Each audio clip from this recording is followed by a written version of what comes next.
হাতের কাছে প্যাক বানাবার বিশেষ কোনো উপকরণ না থাকলে কফি আর দুধের ফেস প্যাক ট্রাই করতে পারেন। এর জন্য লাগবে 1 চামচ করে কফি আর দুধ। ইউজ করতে পারেন গুঁড়ো দুধ বা লিকুইড দুধ। কফি একটি দারুণ এক্সফোলিয়েটর। এটা পিম্পল কমায় আর একটা ইভেন টোন স্কিন দেয়। এতে রয়েছে পর্যাপ্ত পরিমাণে অ্যান্টিঅক্সিডেন্ট, যা ডেড স্কিন সেল তুলে ত্বককে মসৃণ উজ্জ্বল করে তোলে। সব ধরনের স্কিনের জন্যেই কফির ফেস প্যাক ব্যবহার করতে পারেন। ঘরোয়া উপায়ে এটা সহজে বানিয়ে নেওয়া যায়। যে কোনো ত্বকের সমস্যার সমাধান ঘটায় কফি, এমনই আশ্বাস দিচ্ছে বিশেষজ্ঞরা।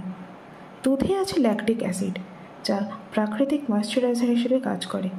এটা আপনার ত্বকের আর্দ্রতা ধরে রাখে, আর এটা একটা প্রাকৃতিক ক্লিনজারও। ত্বকের ডেড সেল তুলতে এরও জুড়ি মেরা ভার।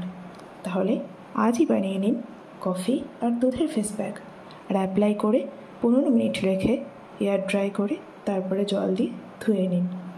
তো কেমন লাগলো অবশ্যই কমেন্ট করে বলবেন।